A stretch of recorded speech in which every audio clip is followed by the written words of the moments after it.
भारतीय संस्कृति में यज्ञ, योग एवं आयुर्वेद जैसी अमूल्य विद्याएं हैं। तो उन्होंने कहा कि हाँ हम करेंगे।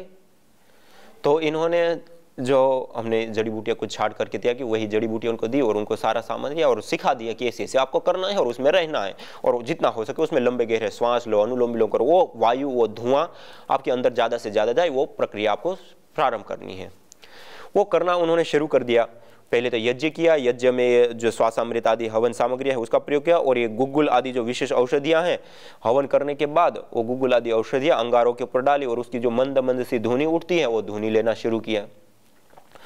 ऐसा करने पर धीरे धीरे धीरे धीरे धीरे 3 महीने बीते और 3 महीने के बाद जब उनकी रिपोर्ट निकाली, डॉक्टर लोगों ने कहा तो 6 से 8 महीना कम से कम लगता है, पूरा कोर्स पूरा करना होता है और उसकी जगह पे ये तो रिजल्ट आज है, अब इनको कोई दवाई लेने की जरूरत ही नहीं है।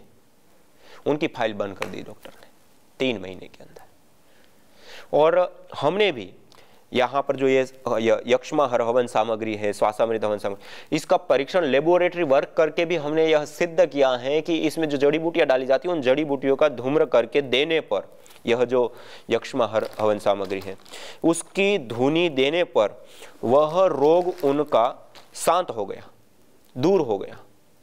जैसे वहां दूर हुआ उसी को हमने लेबोरेटरी वर्क करके जो टीबी के बैक्टीरिया होते हैं, जो निमोनिया के बैक्टीरिया, ये बहुत मतलब जो सारे अलग अलग प्रकार के रोग होते हैं उसमें सबसे भारी होते हैं निमोनिया के और टीबी के बैक्टीरिया। और उसको इस प्रकार अंगारों के ऊपर डाल के ये धुनी को एब्स्ट्रैक्ट करके और इस धुनी को सीधा दे करके और अलग अलग प्रकार के कई सारे परीक्षण करके हमने देखा टीबी के बैक्टीरिया, निमोनिया के बैक्टीरिया बिल्कुल ही खत्म हो जाते हैं इस हवन सामग्री के धुएं से और लेने से। ये कितनी बड़ी बात है। तो मतलब अनुसंधानों से भी यह चीज सामने आ रही है और जिन लोगों ने प्रयोग किया वहां पे प्रयोग से भी ये चीजें सामने आ रही हैं। तो ये यक्ष्मा हवन सामग्री जो है और श्वासामृत का तो हमने इतने आश्चर्यजनक रिजल्ट देखे हैं। कई सारे लोगों को अस्थमा दमा की प्रॉब्लम, जो लोग पंप लेते थे उनके पंप छूट गए। हमारी बहन, एक बहन जिज्ञा जी है, कल ही उनका फोन आया कि स्वामी जी आपनी जो सामग्री श्वासामृत है वो एक बेटी है 8 साल की, अब अभी वर्तमान में प्रदूषण और ये सारी चीज़ों के कारण छोटे छोटे बच्चों को भी अस्थमा दमा की प्रॉब्लम होने लग गई कि उस बेटी का लंग्स का जो सिस्टम है वो पैदा होते ही एक तो पहले से ही कमजोर था और बाद में थोड़ा वो वायुमंडल में रहने से और अधिक मात्रा में वो बढ़ गया और के बिना पंप की वो रह ही नहीं पाती है, ऐसी स्थिति थी। और उस समय उनको उस श्वासामृत हवन सामग्री से प्रतिदिन हवन करने के लिए कहा। लोग कहते हैं कि हवन करते पार्टिकल बढ़ जाते, धुआं बढ़ जाता है और उसको प्रॉब्लम होने लगती है। और वो बेटी, और भी हमारे पास बहुत सारे केस है, लेकिन वो बेटी का भी कल का ही था तो मैं आपके सामने रख रहा हूँ कि उन्होंने करना शुरू किया। केवल मात्र 1 महीना सुबह और सायंकाल प्रतिदिन सुबह शाम 1-1 घंटा मतलब यज्ञ किया और यज्ञ के बाद उस वायुमंडल में बैठ करके भस्त्रिका, अनुलोम विलोम आदि कि उस वायु को, उस पार्टिकल को, उसको अधिक से अधिक मात्रा में उनको इनहेल करने के लिए कहा। और ऐसा करना उन्होंने जैसे जैसे शुरू किया 1 महीने में उनके अस्थमा दमा के जो पंप लेती थी वो पंप छूट गए। और ऐसे कई सारे लोग, हमारे आदरणीय भाई श्रवण गुप्ता जी, उनके पास ऐसे कई सारे अस्थमा दमा के पेशेंट को लेकर के उन्होंने उनको यज्ञ कराए, हवन कराए और कई सारे लोगों के पंप उन्होंने छुड़वाए। तो कहने का अभिप्राय है कि यह जो हवन है उससे निकलने वाले पार्टिकल, उससे निकलने वाली धूनी या धूम्र है, उसके अंदर जो कंपोनेंट्स होते हैं वो ऐसे कंपोनेंट होते हैं वो हमारे रोगों को ठीक करते हैं, हमारे रोगों को दूर करते हैं, हमें स्वस्थ बनाने का कार्य करते हैं। तो ये जो श्वासामृत और यक्ष्मा हवन सामग्री, हमने टीबी, यक्ष्मा मानी ये सामग्री विशेष रूप से टीबी आदि जो रोग होते हैं, जो हेवी बैक्टीरिया होते हैं या अलग जीवों के कारण होती है, उसमें विशेष रूप से कार्य करती हैं।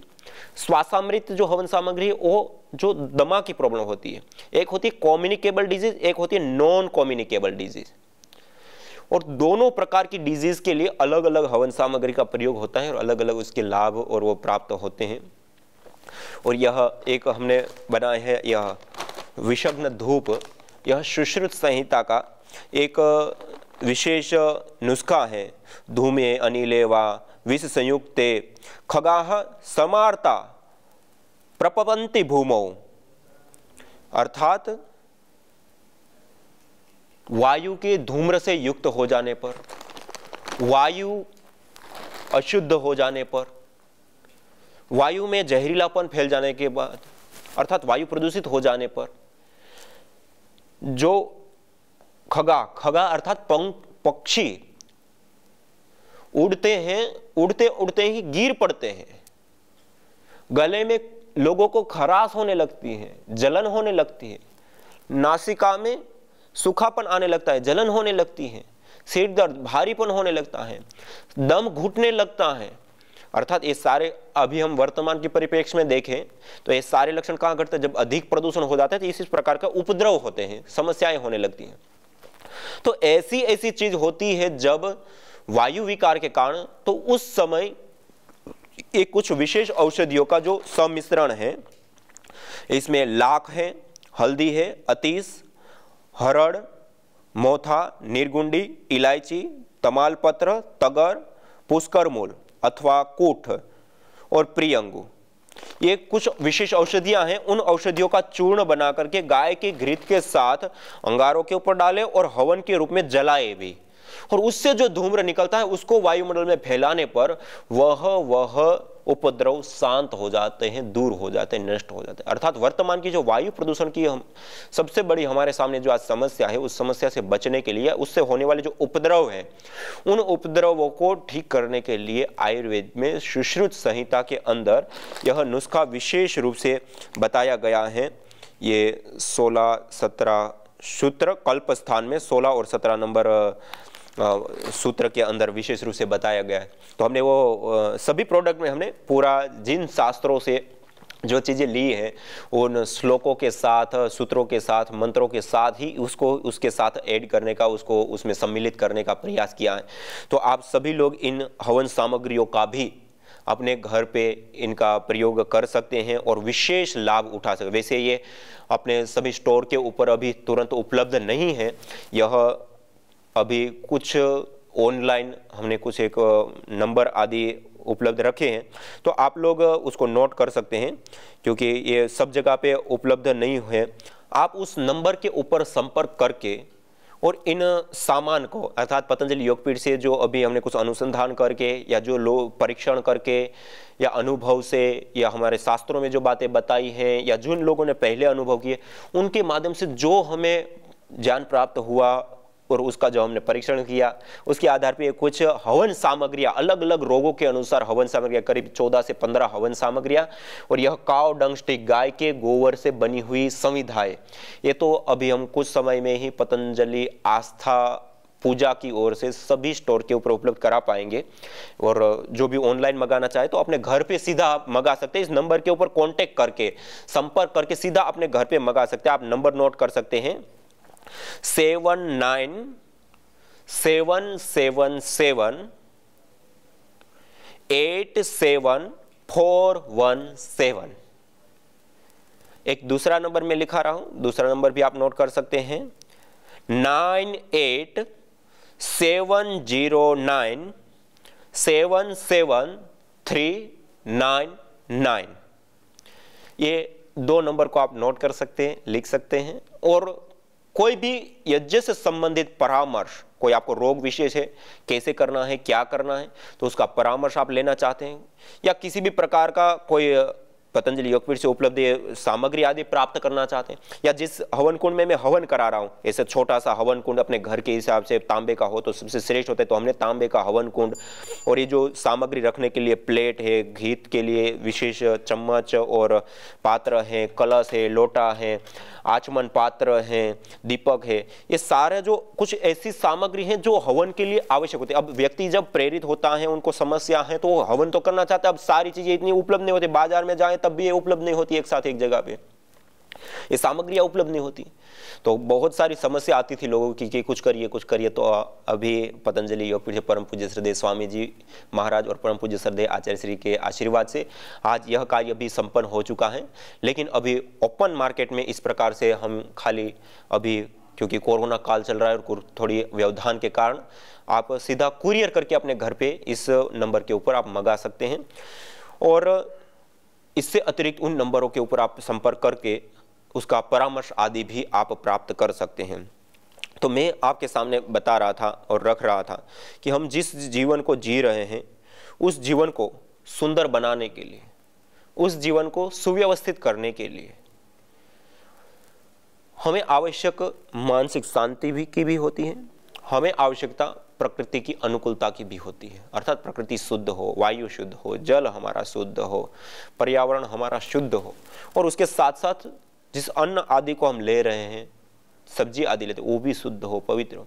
तो ये सारे कार्य सिद्ध होते हैं या उसमें विशेष लाभ होता है यज्ञ चिकित्सा के माध्यम से। यज्ञ से हम अच्छी फसल कृषि भी कर सकते हैं, यज्ञ से हम स्वास्थ्य लाभ भी प्राप्त कर सकते हैं, और भी बहुत सारे प्रकार की सिद्धियों को हम प्राप्त कर सकते हैं, और रोगों को भी हम ठीक कर सकते हैं। यज्ञ एक चिकित्सा विज्ञान है, यज्ञ एक चिकित्सा पद्धति भी है, और यज्ञ देवी शक्तियों का पूजन का भी एक सबसे श्रेष्ठ और उत्तम साधन के रूप में भी आज हमारे सामने है।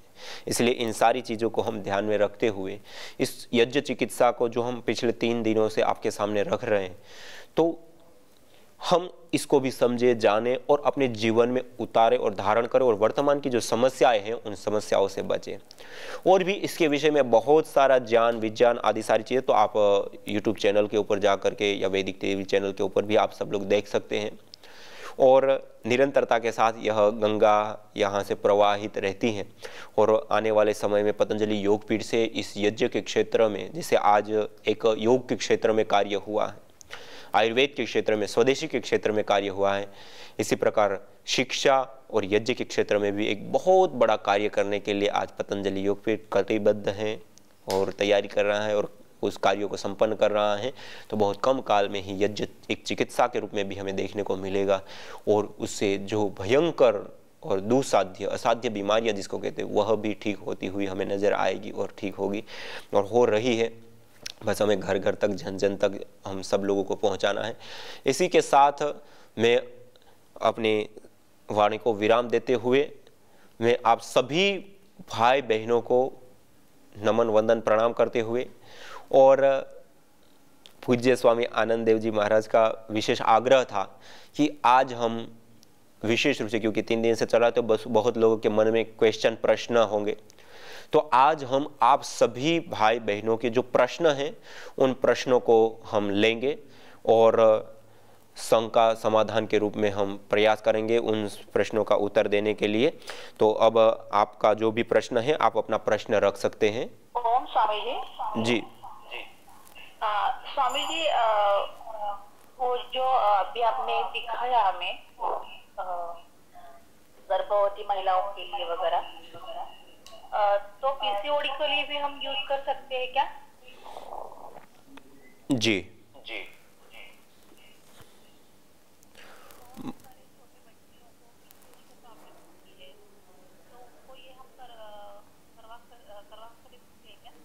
जी, माता जी का प्रश्न है कि पीसीओडी की समस्या ये आज युवा बहनों में बहुत बहुत बड़ी मात्रा में देखने को मिल रही है, और हमने देखा कि इसका जो कारण है वो जैसे मैंने पहले भी बताया, जो हमारी सब्जियां हैं, जो हमारा अन्न है, जिन दवाइयों को हम ले रहे हैं, इसके अंदर जो कंपोनेंट्स या जो जहरीलापन है उसके कारण से बॉडी के अंदर सर्वाधिक मात्रा में इस प्रकार के तत्व बढ़ने के कारण पीसीओडी की समस्या सर्वाधिक बढ़ रही है आज युवा बहनों के अंदर। और इसके ऊपर हम अनुसंधान भी यहाँ पे कर रहे हैं, और निश्चित रूप से यह सिद्ध है कि ये जो गर्भधा हवन सामग्री है, जो मैंने अभी कुछ जड़ी बूटी आपको बताई, उस गर्भधा हवन सामग्री से हवन करने पर हम उन सारी समस्याओं से निजात मुक्ति पा सकते हैं। इसलिए हम पीसीओडी की समस्या के लिए भी इस यज्ञ को हम संपन्न कर सकते हैं। जी माता जी क्या कह रहे हैं? मेधा शक्ति बढ़ाने के लिए कौन सी जड़ी बूटी यूज करना चाहिए? माता जी का प्रश्न है कि मेधा के पोषण के लिए, स्मृति शक्ति को बढ़ाने के लिए हम कौन सी औषधियों से हवन करें या कौन सी जड़ी बूटियों का हवन के रूप में प्रयोग करें? तो उसके लिए हमारे शास्त्रों में जो वर्णन है, हमारे शास्त्रों में जो बातें बताई गई, उनको ध्यान में रखते हुए हमने एक मेध्य हवन सामग्री बनाई है। जैसे ये सारी हवन सामग्री अभी मैं सामने कुछ ही लेकर के आया हूं, एक मेध्य हवन सामग्री है। उस मेध्य हवन सामग्री के अंदर ज्योतिषमती, शंखपुष्पी, ब्राह्मी, अश्वगंधा, गिलोय, अपामार्ग, वायविडंग, घूड़वच, उस्थे खद्दूस, गाजवान, सौंफ, पुष्कर मूल, ये कुछ ऐसी औषधियां हैं जो मेधा को पोषित करती है, मेधा को वर्धित करती है। ऐसी कुछ जड़ी बूटियों का सम्मिश्रण करके और उससे हवन करते हैं, और हवन हो जाने के बाद अंगारों के ऊपर उन्हीं जड़ी बूटियों को थोड़ी मात्रा में रखते हैं, और उससे निकल रही मंद मंद सी धुनी वाले वायुमंडल में बैठ करके अनुलोम विलोम, भस्त्रिका आदि जो योगाभ्यास प्राणायाम करते हैं, अर्थात उसको अधिक मात्रा में हम लेते हैं, तो उससे हमारा मेधा का पोषण होता है, उससे हमारी स्मृति शक्ति बढ़ती है। और इतना ही नहीं, मस्तिष्क से संबंधित और भी रोग है, किसी को नींद नहीं आती है, डिप्रेशन, स्ट्रेस, तनाव और भी इस प्रकार की जो समस्या है, मस्तिष्क संबंधी रोग है, उससे भी निजात मिलती है, मुक्ति मिलती है। और हमने देखा, अभी का ही एक केस मैं आपको बताऊं, एक करीब 8 साल की बेटी, उसका मस्तिष्क बिल्कुल ही कार्य नहीं करता था। मतलब जब से वो पैदा हुई तब से ही उनके मस्तिष्क में इस प्रकार का प्रभाव था। वो अपने माता पिता को 8 साल की हो चुकी थी, अपने माता पिता को नहीं पहचानती थी। जहां बिठा दी वहीं बैठी रहती, ना खेलना, ना कूदना, ना खिलौना, कुछ पता नहीं उनको। और जो हाथ में आया वही मुंह में डाल दिया। क्या खाना है क्या नहीं खाना है वो भी उनको नहीं पता चलता था। मल हाथ में आ गया तो मल भी खा जाती थी, इतनी बुरी स्थिति थी। और उस बहन को यही यज्ञ चिकित्सा और उसमें मेध्य हवन सामग्री विशेष रूप से प्रयोग करके कराया। और लगातार 1 महीना और 6 दिन के बाद उसकी माताजी का फोन आया कि स्वामी जी, आज यह बेटी हमें पहचानने लगी, अर्थात उनके माता पिता को पहचानने लग गई। क्या खाना है क्या नहीं खाना है वो पहचानने लग गई। उसको जो गंध का पता नहीं चलता था वो गंध का उनको पता चलने लग गया। वो खिलौनों के साथ खेलने लग गई। और उन्होंने मेरे को उनकी वीडियो फोटो जो पुरानी भी थी और फिर उसके बाद उन्होंने अभी की भी बना करके मेरे को सारा कुछ भेजा कि देखिए स्वामी जी, ऐसा चमत्कार हो गया, हमें एक नव जीवन मिल गया और पूरा प्रसन्न हो गया पूरा परिवार। और ऐसी मतलब एक घटना नहीं, ऐसी मतलब कई सारे लोगों में हमने देखा। इससे अतिरिक्त जो ऐसी समस्या, एक बहन का केस आया, वो ट्रेन से चढ़ या उतर रही थी और जोर से कुछ धक्का लगा तो गिर गई। गिरने के कारण उसका जो मस्तिष्क है वो विशेष रूप से पत्थर के साथ या फर्श के साथ टकराने के कारण उसका जो मस्तिष्क की जो पूरा सिस्टम है वो डिस्टर्ब हो गया। तो उसके कारण से उसको समझने में बहुत ध्यान देकर के 2-3 बार कोई बताता है, बहुत अच्छे से ध्यान देते तब जाकर के समझ में कुछ आता और ऐसी समस्या हो गई। उसको भी यही मेध्य हवन सामग्री से हवन कराया और उसमें अनुलोम विलोम कराया, वो भी ठीक हो गई। और ऐसे बहुत सारे ऐसे केस हैं जो इन सामग्रियों को, इन जड़ी बूटियों का प्रयोग करके उन्होंने मेधा से संबंधित जो रोग है, मेधा से संबंधित जो समस्याएं हैं उससे निजात पाई, मुक्ति पाई है। और एक का भाई का तो केस ऐसा आया कि उनको थोड़ी सी साइनस की भी प्रॉब्लम थी। साइनस में क्या होता है, एक हड्डी विशेष या एक मांस थोड़ा सा बढ़ जाता है तो एक ही स्वर चलता है, एक नहीं चलता है। तो उसके कारण शरीर अनबैलेंस हो जाता है, स्वर विज्ञान ठीक से ना होने के कारण। और उसके कारण उनको नींद नहीं आती थी। और धीरे धीरे नींद कम होते होते इतनी कम उनकी नींद हो गई कि अब धीरे धीरे वो चिड़चिड़े हो गए और इतना बेचैनी और इतना ज़्यादा, मतलब कुछ भी चीज़ अब अच्छी ही नहीं लगती उनको। धीरे धीरे ऐसी अवस्था में आ गए। एक के बाद एक हॉस्पिटल, 8 हॉस्पिटलों पे वो गए, कई दवाइयाँ खाई, खर्च किए, सब कुछ किया, कोई फर्क ही नहीं पड़ा। उसके बाद उनको यज्ञ कराया। यज्ञ में एक, जैसे मैंने आपको सामने चंदन रखा था, ऐसे ही एक प्योर वच भी है। ये प्योर चंदन है, ऐसे ये पितरोगों के लिए और शांति के लिए, सुगंधि के लिए। ऐसे ही एक वच है, वो सुगंधि आदि भी देता है, लेकिन इस प्रकार के जो रोग हैं उन रोगों को भी ठीक है। तो वच का धुआं और उसके साथ साथ एक कुछ हवन सामग्रियों से हवन और वो कराया। आप आश्चर्य करेंगे कि 15 दिन के अंदर उनको इतना आशातीत लाभ हुआ कि वो बिल्कुल एक भी बार बिना डिस्टर्ब के पूरा सोने लग गए। दूसरा, उनको जो चिड़चिड़ापन आदि जो सारी चीजें थी, अब नींद पूरी हुई तो वो भी सारी चीजें स्वाभाविक है दूर होना। और इस प्रकार धीरे धीरे धीरे उनकी साइनस की प्रॉब्लम भी 90% ठीक हो गई और ये सारी समस्या भी ठीक, और अभी लगातार कर रहे हैं, अभी साइनस की प्रॉब्लम भी बिल्कुल क्योर हो गई। तो ये जड़ी बूटियों में, इस सामग्रियों में ये भी ताकत होती। तो मेरा कहने का अभिप्राय है कि आपने कहा मेधा के पोषण के लिए, मेधा की वृद्धि के लिए कौन सी जड़ी बूटियों का प्रयोग है, तो ये ब्राह्मी, शंखपुष्पी, ज्योतिषमती आदि सामग्री, ये जो हृदय हवन सामग्री पतंजलि योगपीठ से भी उपलब्ध है, तो उसका आप प्रयोग कर सकते हैं और उसका प्रयोग करके आप विशेष रूप से उसका लाभ उठा सकते हैं। जी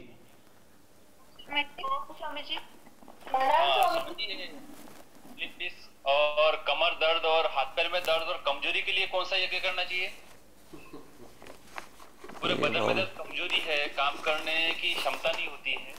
जी जी, हाँ जी, हाँ जी। भ्राता जी का प्रश्न है कि कमर में दर्द है, घुटनों में दर्द है, या सर्वाइकल स्पॉन्डिलाइटिस, या ये जो दर्द अलग अलग प्रकार के, अर्थात वात विकृत हो जाता है या वात बढ़ जाता है, तो उसके कारण होने वाले जो उपद्रव है उसे बहुत व्यक्ति पीड़ित रहते हैं। तो उसके लिए हम क्या करें, यज्ञ चिकित्सा में किस प्रकार से हम प्रयोग कर सकते हैं? तो उसके लिए हम यज्ञ में विशेष रूप से वातारी जो जड़ी बूटियां हैं, वात को हरने वाली जो जड़ी बूटियां हैं, उन जड़ी बूटियों का विशेष रूप से हम प्रयोग करें। आप उन जड़ी बूटियों को लिख भी सकते हैं, और ये पतंजलि योगपीठ से जो मेरे सामने सामग्री रखी वो वातारी हवन सामग्री के रूप में वो तैयार भी हैं, उसको भी आप मंगा सकते हैं, जो मैंने नंबर लिखा है उसके ऊपर। इसके अंदर मालकांगनी, अगर, तेज पत्ता, अपामार्ग, गुग्गुल, तालिसपत्र, पारिजात, निर्गुंडी, रासना, बिनोला, अश्वगंधा, नागरमोथा, बला, पुनर्नवा, अजवाइन, सौंठ, अरंड की जड़, देवदारू, कचूर, घुड़वच, अतीस मीठा, और हरड़ छिलका या हरड़, चव्य, गिलोय, विधारा आदि, ये कुछ ऐसी जड़ी बूटियां हैं। उन जड़ी बूटियों का प्रयोग करके, उसका सम्मिश्रण करके, और हम इस रोग से निजात या मुक्ति प्राप्त कर सकते हैं।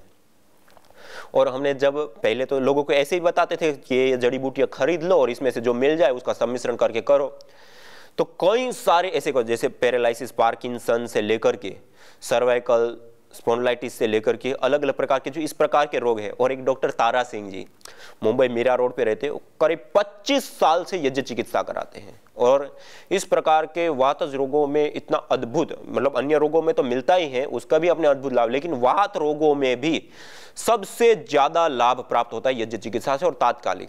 और अभी का ही मैं आपको कुछ दिन पहले की एक घटना बताऊं। एक माता हीराबेन गुजरात कच्छ के अंदर रहती हैं।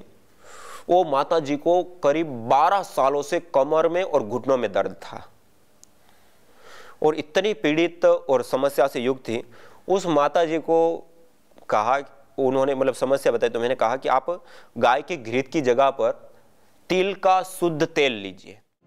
यज्ञ अस्थमा से लेकर कैंसर जैसे जानलेवा रोगों से बचाने के साथ ही तनाव, अनिद्रा व अवसाद आदि मानसिक रोगों को दूर कर शांति व सौमनस्य प्रदान करता है। यज्ञ से विषैली गैसों में भारी मात्रा में कमी आती है व जानलेवा बैक्टीरिया, वायरस, फंगस आदि नष्ट होते हैं एवं रेडिएशन को भी कम करता है। यज्ञ भूमि की उर्वरा शक्ति एवं फसलों में एक्टिव कंपाउंड को बढ़ाता है तथा रोगों की रोकथाम भी करता है। यज्ञ कृषि से उत्पन्न अन्न, फल आदि उत्तम पोषक तत्वों से युक्त एवं स्वादिष्ट होते हैं। यज्ञ उत्तम वर्षा करने वाला तथा जलाशयों का शोधन करने वाला होता है। यज्ञ जड़ एवं चेतन दोनों में सात्विकता का संचार करता है। यज्ञ जहां भौतिक ऐश्वर्य एवं पुण्यों को प्रदान करता है, वहीं आध्यात्मिक जीवन में मानवीय चेतना का उत्कर्ष करके अतिमानस चेतना की ओर अग्रसर करता है।